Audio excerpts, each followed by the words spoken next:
Yeah, and happy to answer whatever questions there are. So I can kick off with a question. I've got a question about how COVID is affecting college applications or the process, or might Mhm. colleges be looking at things differently, and what are they looking for really, or how can you stand out when you really haven't been able to get out? Yes, that's a great question. And I think there have been a number of changes. And I think probably the biggest, most sort of significant one is that the vast majority of colleges chose to become test optional this year. And so what that means is that they are no longer requiring students to submit an ACT or SAT test. And for some colleges, they have been test optional for a long time. But for most colleges, and particularly larger universities, this is the first time that they have allowed students to apply without scores. The decision to do that was mostly prompted by the fact that standardized tests were often canceled for the majority of the spring, summer, and into this fall. And so there were many students sort of across the country who are who didn't have access to testing, and so colleges didn't want them to be prevented from applying without scores. What that means is that the other parts of a student's application become more important.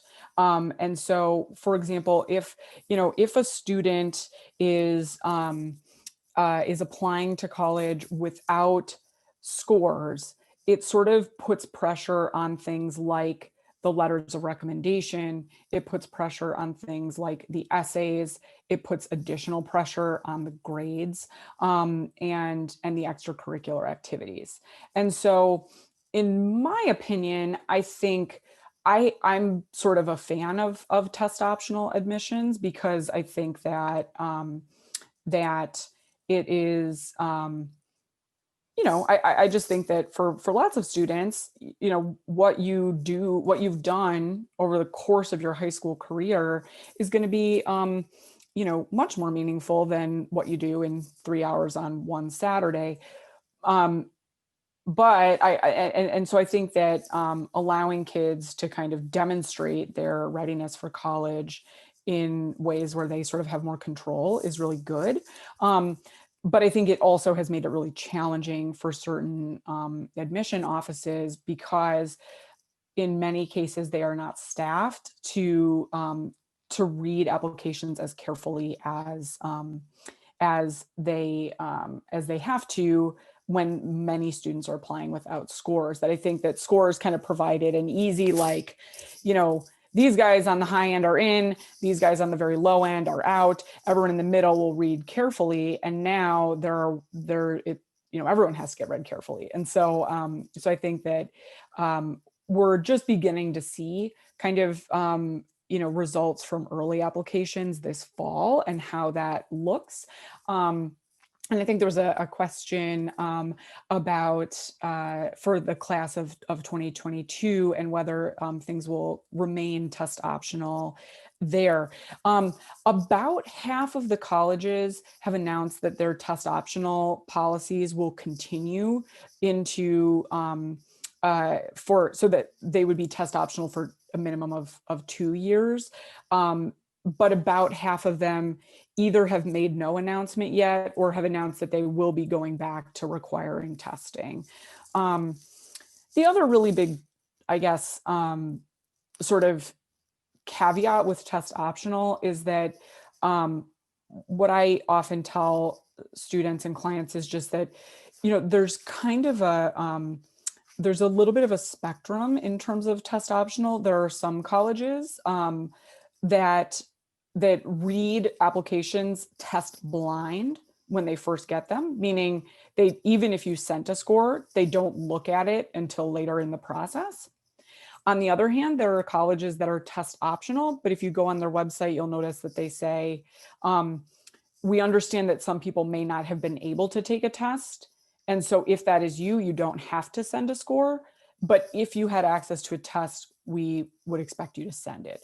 I have no idea how they obviously can't really police that, because how would they know whether you took a test or not? But that I think is a very different, policy than a school that says, like, genuinely, we don't care whether or not you send it. So it's worth it to kind of, as you figure out what schools you might be interested in, to actually kind of read the language on the website and see, what it says, and what exactly they're looking for.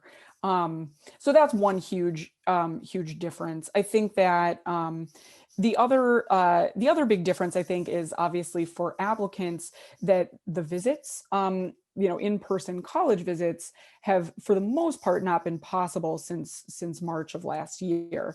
There are certainly some college campuses that are still accepting visitors, and are open for tours, but I would say that's not the norm. And so a really big difference for applicants is that much of the research that they should do to sort of find out whether a college is going to be the right match is done online and done virtually. So I would say a couple things. One is that I think 2 years ago, if you went on a college's website and wanted to do, a quote unquote virtual tour, that you would not be impressed with what you with what you saw. That it was sort of like pictures of buildings and like some text that would pop up. Now every college has to offer like really robust virtual information, and so there are lots better opportunities to interact with students in a live forum. There are opportunities to interact with professors and admissions officers. Colleges that previously would never have granted admission interviews just because of the volume of applicants, now they're happy to do that. And so there's actually a lot more that students can do from home to find out about colleges, without having to drive or fly all over the country to get that information. So I think that's kind of one positive thing, perhaps, that has come out of the pandemic for college research. Um, yeah, and I think that in terms of, I think the last part of your question was kind of about standing out. That I think, what I would say, what the advice that I sometimes give to clients is that um, that the things that are in your control, you have to take control of. And the things that are out of your control, you have to let go of. So whether you get to sit for an ACT is not in your control, because you don't decide whether that ACT is going to happen. But I'll have students sometimes who say, well, I can't really do anything with my extracurricular activities because, we're not in school. And so like our clubs aren't really meeting. And I'll kind of say, yeah, I mean, that is tough, but is there a reason you can't meet? Like, is there a reason that could you be the person who gets your club to meet? Like, can you be the one who sets up the Zoom and says, okay, I know we can't volunteer at the nursing care facility like we usually do, but is there another service site that we could all agree on? And I think that students who are taking the initiative in their extracurricular activities are going to be a huge commodity for colleges in the coming admission cycle, because I think inertia kind of takes over, and it's very easy to just sort of, you know, things will sort of take up the time that you have for them. And I know that's kind of a tendency that, I know I have, that I'm less productive when I don't have really specific goals. And so I think helping students to see that, like, the putting in the effort and being kind of an entrepreneur in your activities will make a really big difference in college admissions, because you know colleges want students who will be involved when they're on campus, and so they want to see that you've done that in high school as well. Thank you. Sorry, I couldn't get my mute off. Go ahead, Cam. Oh yeah. A little bit on the test optional aspect of some of these admissions in this particular year, because I know there's a certain fallacy with the optionality in some cases with different schools with other parts of their traditional applications. So Hmm. I went to a school, for instance, where they provided an option. They said it was optional to submit a headshot or a photo of yourself when you applied. Yeah. In the time I was there, I never met a single person who didn't submit a photo or headshot that actually got into the school. Yeah. There are certain aspects where a school might say something's completely optional, and it may be, or an additional essay that's optional, but you find that almost nobody who actually gets into the school didn't take that optional path. Um, Sure.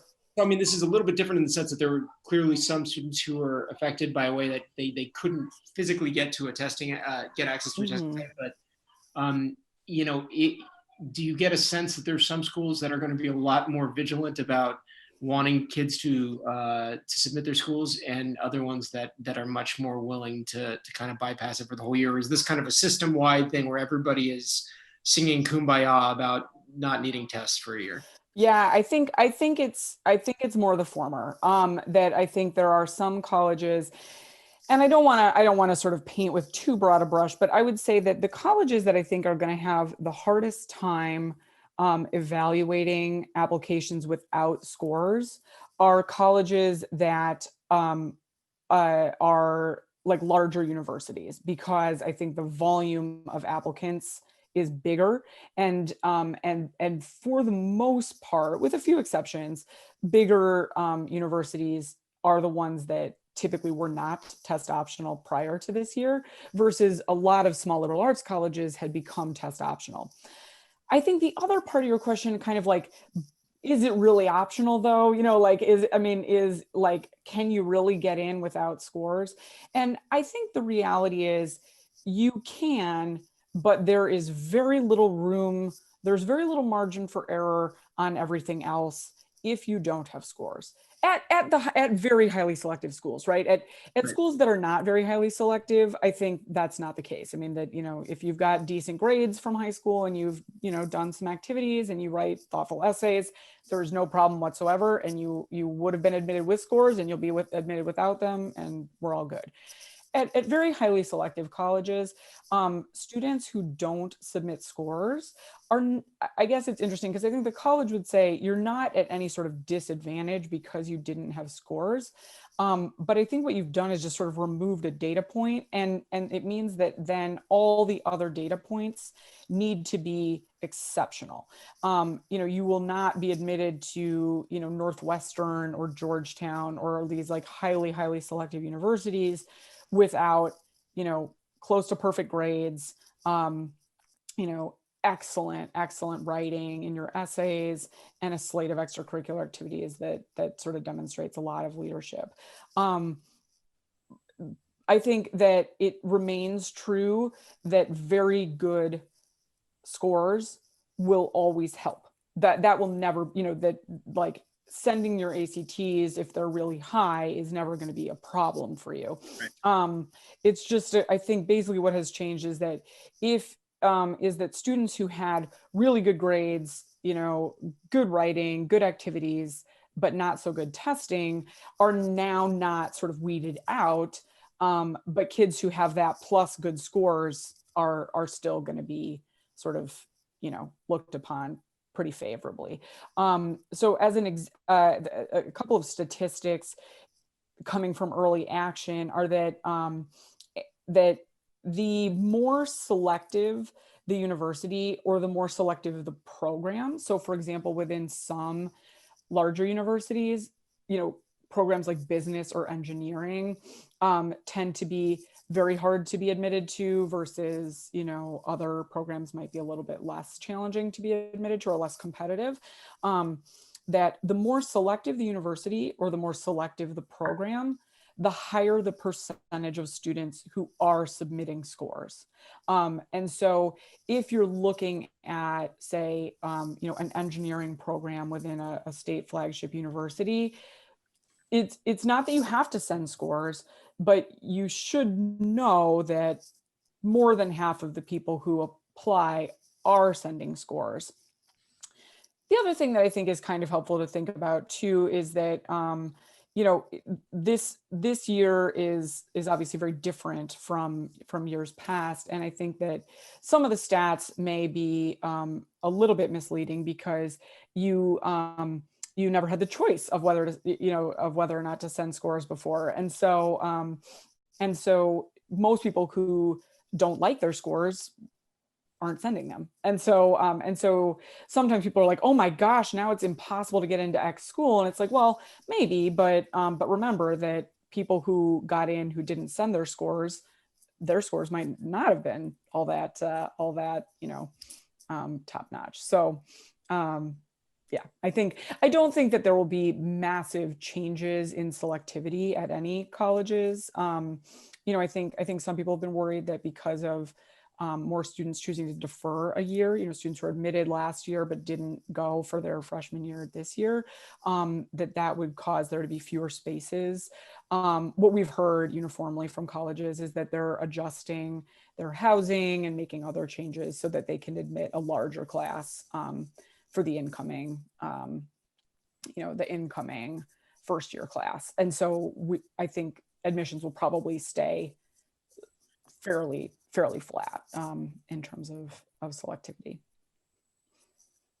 Makes sense. Yeah. Yeah, Thank you, of Liz. course. Yeah. As you said, you played sports in college. I'm wondering how the pandemic has impacted athletes who are applying to college with regard to the recruiting process. Mm-hmm. Yeah, I think that there have been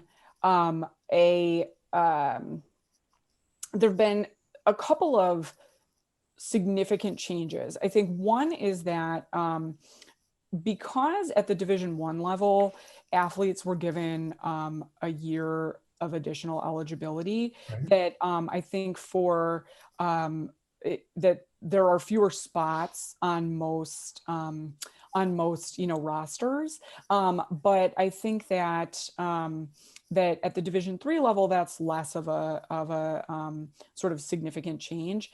The other thing that has changed at the D1 level is that the sort of NCAA, I'm trying to remember what they call it exactly. I think it's like the quiet period or something when coaches can't contact athletes. Yes. That's been extended, and so that's kind of different. What I'm seeing with the students that I work with is that decisions are happening later. That coaches are sort of deciding who their recruits will be later in the year. Ordinarily, those decisions get made, in the springtime of a student's junior year, and I think that has extended by several months. The other sort of difference, I think, is that there have been no showcases. You can't go and perform in front of a number of coaches. And so I think it does kind of benefit students who are a little bit more kind of go-getters and doing a little bit of like what I call self-recruiting, where you don't wait to be seen by a coach. You sort of go, approach the programs that you're most interested in. And so I think those students have found more success because I think coaches are not relying on their usual ways of kind of finding athletes. They that they have to, but a student who reaches out to them directly is still pretty interesting. So those are kind of the big differences that I'm noticing. It's unrelated, but do you see the tuition changing at many of the schools? That's a great question. We are beginning to see some kind of innovative tuition programs. Like for example, here in Wisconsin, a couple of small liberal arts colleges developed this thing where they sort of match the in-state tuition from your state. Right. I think it's likely we'll see more of that because affordability, to be just very blunt, college has become almost entirely unaffordable for so many families. I do think it will probably stagnate, but I think you'll see some of the kind of more innovative tuition, not discounts, but like, deals from private colleges. I think you'll also see that state flagships are going to become harder to get into because of the in-state tuition. That I think they may become more selective as a result of this. So yeah, we'll see what happens with the very highly selectives and their Helpful. Thank you. exorbitant fees. Yeah, of course. Well, terrific. Well, I know, Jess, we're probably about at time. So yeah, thank you again for the opportunity to chat. And